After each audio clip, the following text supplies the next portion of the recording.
Red టీవీలో మీ వ్యాపార ప్రకటనల కోసం ఈ నంబర్ని సంప్రదించండి. నమస్కారం సార్. నమస్తే. సార్, బిగ్ బాస్ విన్నర్ ఒక రేవ్ పార్టీలో పాము యొక్క విషయాన్ని సప్లై చేశాడని చెప్పేసి అతను అరెస్ట్ చేయడం జరిగింది. అసలు రేవ్ పార్టీలో పాము విషయాన్ని ఎందుకు సప్లై చేశాడు, ఏ విధంగా దాన్ని వాడుకోవాలనుకున్నారు? ఇదొక ఇంట్రెస్టింగ్ కేసు. ఇది వచ్చి బిగ్ బాస్ అంటే తెలుగు కాదు, మన సౌత్ ఇండియా కాదు, north India Hindi Bigg Boss season 2 OTT season. అందులో విన్నర్గా ఎల్విష్ యాదవ్ అనే అబ్బాయి విన్నర్గా సెలెక్ట్ అయ్యాడు. అప్పట్లో బాగా పాపులర్ అయ్యాడు. అయితే మొన్న అతన్ని అరెస్ట్ చేశారు పోలీసులు, యూపీ పోలీసులు. ఢిల్లీ దగ్గర మనకి గుర్గాం ఉంటుంది కదా, అక్కడ నోయిడా అని ఉంటుంది. నోయిడాలో సెక్టర్ 51లో ఒక రేవ్ పార్టీ మీద దాడులు చేసినప్పుడు వాళ్ళకి కొంత 9 పాములు దొరికాయి. తర్వాత 20 మిల్లీ లీటర్ల విషం కూడా దొరికింది. దీన్ని అక్కడ వాళ్ళకు రైడ్లో ఒక ఫోటో దొరికింది. ఆ ఫోటోలో ఇతను ఎల్విష్ యాదవ్ పాముని పట్టుకొని ఫోటో తీసుకున్నాడు. అప్పుడు విచారిస్తే మొత్తంగా 5 మందిని అరెస్ట్ చేశారు. అందులో 4 పాములు పట్టేవాళ్ళు, స్నేక్ చార్మర్స్ అంటారు కదా, పాములు పట్టేవాళ్ళు 4, దాన్ని సప్లై చేయడానికి ఇంకొకడు. సో వీళ్ళందరి వెనక ఈ ఎల్విష్ యాదవ్ ఉన్నాడు. ఇతను రేవ్ పార్టీలకి పాముల విషాన్ని సప్లై చేయిస్తున్నాడు అనేది పోలీసుల అభియోగం. అసలు దీని మీద కేసు ఎవరు పెట్టారంటే, కంప్లైంట్ ఎవరు ఇచ్చారంటే PFA అని ఉంది, పీపుల్ ఫర్ యానిమల్స్ అని, మేనకా గాంధీ ఆధ్వర్యంలో నడుస్తుంది. వాళ్ళు ఇతని మీద కంప్లైంట్ ఇచ్చారు పోలీసులకి. ఇతను పాము విషయాల్ని నడుపుతున్నారు వీళ్ళు. ఎందుకంటే పాముల భద్రతగా సంబంధించిన సంస్థ ఇది. పాములనే కాదు, అన్ని యానిమల్స్. సో ఈ విషయంలో పాముల భద్రత, పాముల్ని ఇలా హింసిస్తూ ఉన్నారు తీసుకెళ్ళి అని చెప్పి వీళ్ళు కంప్లైంట్ ఇస్తే పోలీసులు రైడ్ చేసినప్పుడు ఇది దొరికింది. సో ఇందులో 9 స్నేక్స్లో కొన్ని 2 రకాల పాములు ఎక్కువ ఉన్నాయి. ఒకటి క్రెయిట్ అంటారు. క్రెయిట్ అంటే కట్ల పాము, రెండోది కోబ్రా, నాగుపాము. ఈ 2 రకాల పాముల విషాన్ని వాళ్ళు రేవ్ పార్టీలో వాడుతున్నారు. ఇప్పుడు అందరికీ వచ్చే డౌట్ ఏంటంటే, అసలు ఈ పాముల విషాన్ని రేవ్ పార్టీలో ఎందుకు వాడతారు, దానివల్ల ఎవరికి ఏంటి లాభం అనేది చాలామందికి డౌట్లు. మామూలుగా పాము విషాన్ని మత్తు మందులాగా, డ్రగ్ లాగా వాడతారనమాట. ఇది సౌత్ ఈస్ట్ ఏషియాలో, ఆఫ్రికా దేశాల్లో ఎక్కువగా ఉంది. ఎందుకంటే పాములు ఎక్కువ ఉండేది ఈ ఏరియాల్లోనే ఉంటాయి, ఉష్ణమండలంలోనే పాములు ఎక్కువ ఉంటాయి అన్నమాట.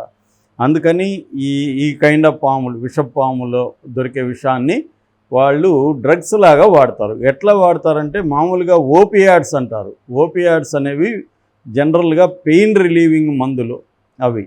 కానీ అవి డోస్ ఎక్కువ తీసుకుంటే అవేం చేస్తాయంటే మన బ్లడ్లో ట్రావెల్ అయ్యి బ్రెయిన్ మీద ఎఫెక్ట్ అవుతాయన్నమాట.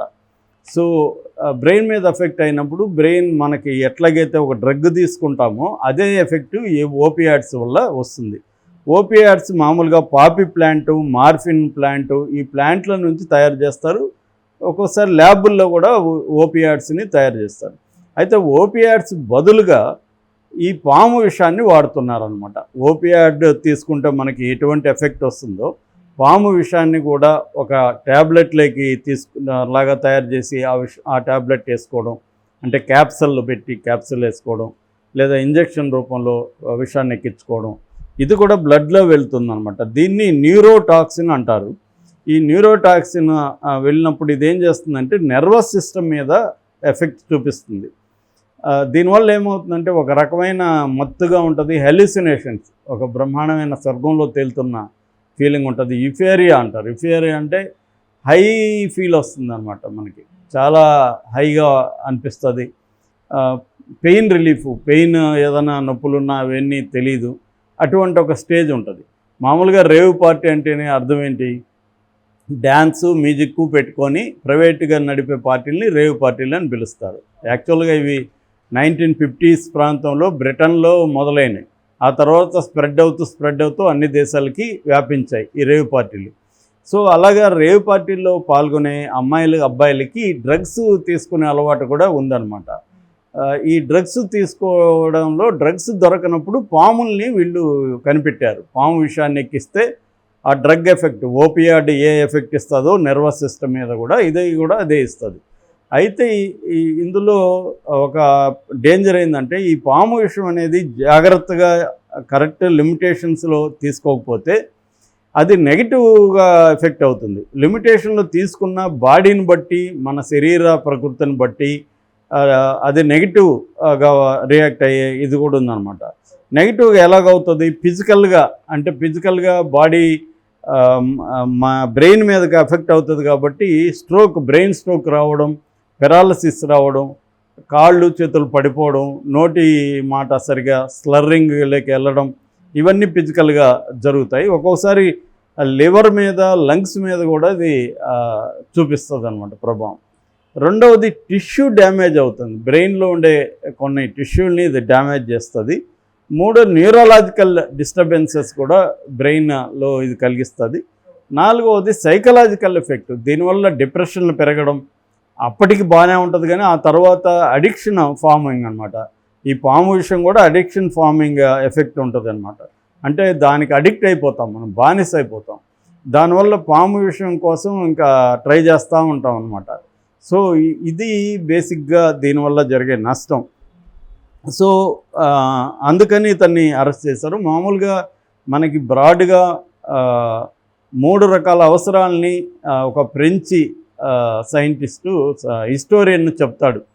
అవేంటంటే మన అవసరాలు living needs, livelihood needs, life style needs. Living needs అంటే కూడుగూడు గుడ్డ, బతకడానికి కావాలి. లైవ్లీహుడ్ అంటే ఈ 3 కూడుగూడు గుడ్డ కావడానికి సంపాదన కావాలి. ఏదైనా పని చేసుకోవాలి, ఉద్యోగం చేసుకోవాలి, వ్యాపారం చేసుకోవాలి, ఇవి చేసుకోవాలి. దాన్ని లైవ్లీహుడ్ నీడ్స్ అంటారు. మూడవది life style needs. Life style needs అంటే నీకేమో అవి కంపల్సరీ అవసరం లేదు. నాకు లగ్జరీగా కారు ఉండాలి, నాకు లగ్జరీగా ఒక వాచ్ ఉండాలి, నాకు లగ్జరీగా ఫోన్ ఉండాలి, ఇలాంటివన్నీ కూడా లైఫ్ స్టైల్ నీడ్స్. అట్లాగే క్రైమ్ని కూడా మనం డివైడ్ చేస్తే లివింగ్ నీడ్స్ కోసం క్రైమ్ చేయడం, కూడుగుడు కోసం క్రైమ్ చేయడం, లైవ్లీహుడ్ నీడ్స్ కోసం ఉద్యోగం లేదు కాబట్టి క్రైమ్ చేసి ఉద్యోగం తెచ్చుకోవడం, ఒక ఫోర్జరీ చేసి ఏమన్నా తెచ్చుకోవడం, లైవ్లీహుడ్ క్రైమ్ అంటారు దాన్ని. ఇది లైఫ్ స్టైల్ క్రైమ్లోకి వస్తుంది. వీళ్ళకి ఇదేం అవసరం లే, పాము విషయం అవసరం లే, రేవ్ పార్టీ అవసరం లే, ఏ రకంగా అవసరం లే. ఇవన్నీ లైఫ్ స్టైల్ క్రైమ్స్లోకి వస్తాయి. ఈ లైఫ్ స్టైల్ క్రైమ్స్ ఇండియాలో బాగా పెరుగుతున్నాయి. ఎందుకంటే ఒక అప్పర్ మిడిల్ క్లాస్ అనేది ఇండియాలో బాగా పెరుగుతుంది, రిచ్ క్లాస్ కూడా బాగా పెరుగుతుంది. సో దీనివల్ల డిస్పోజబుల్ ఇన్కమ్స్ అంటాం, అంటే ఖర్చు పెట్టదగిన ఆదాయాలు పెరుగుతున్నాయి. సో దీనివల్ల ఏమవుతుందంటే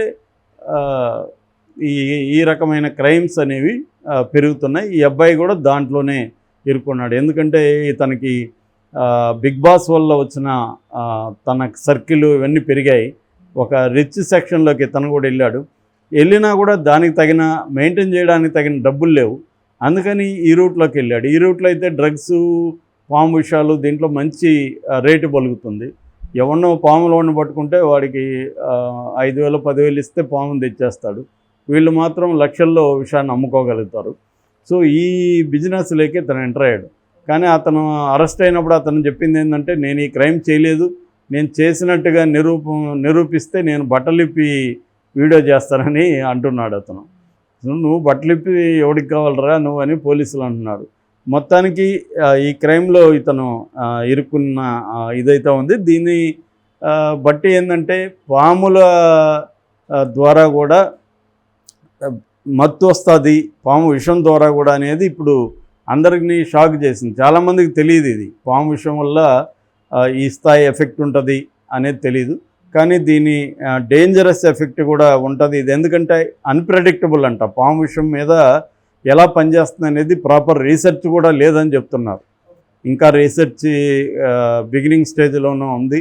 సో దానివల్ల జాగ్రత్తగా ఉండమని పోలీసులు హెచ్చరిస్తున్నారు.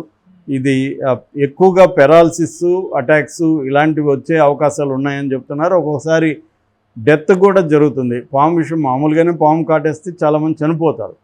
సో పాము విషయాన్ని మనం డైరెక్ట్గా ఎక్కించుకున్నప్పుడు ఏమవుతుందంటే అది ఒక్కోసారి డెత్లకు కూడా వెళ్ళే అవకాశం ఉంది. అందుకని ఈ రేవ్ పార్టీలకి ఇలాంటి వెళ్ళేవాళ్ళు కానీ వెళ్తున్న పిల్లలు ఉన్న తల్లిదండ్రులు కానీ కొంత జాగ్రత్తలుగా ఉండాల్సిన అవసరం ఉంది. వీళ్ళు ఏం చేస్తున్నారు అక్కడ అవి నిఘా కొంత ఉండాల్సిన అవసరం ఉంది.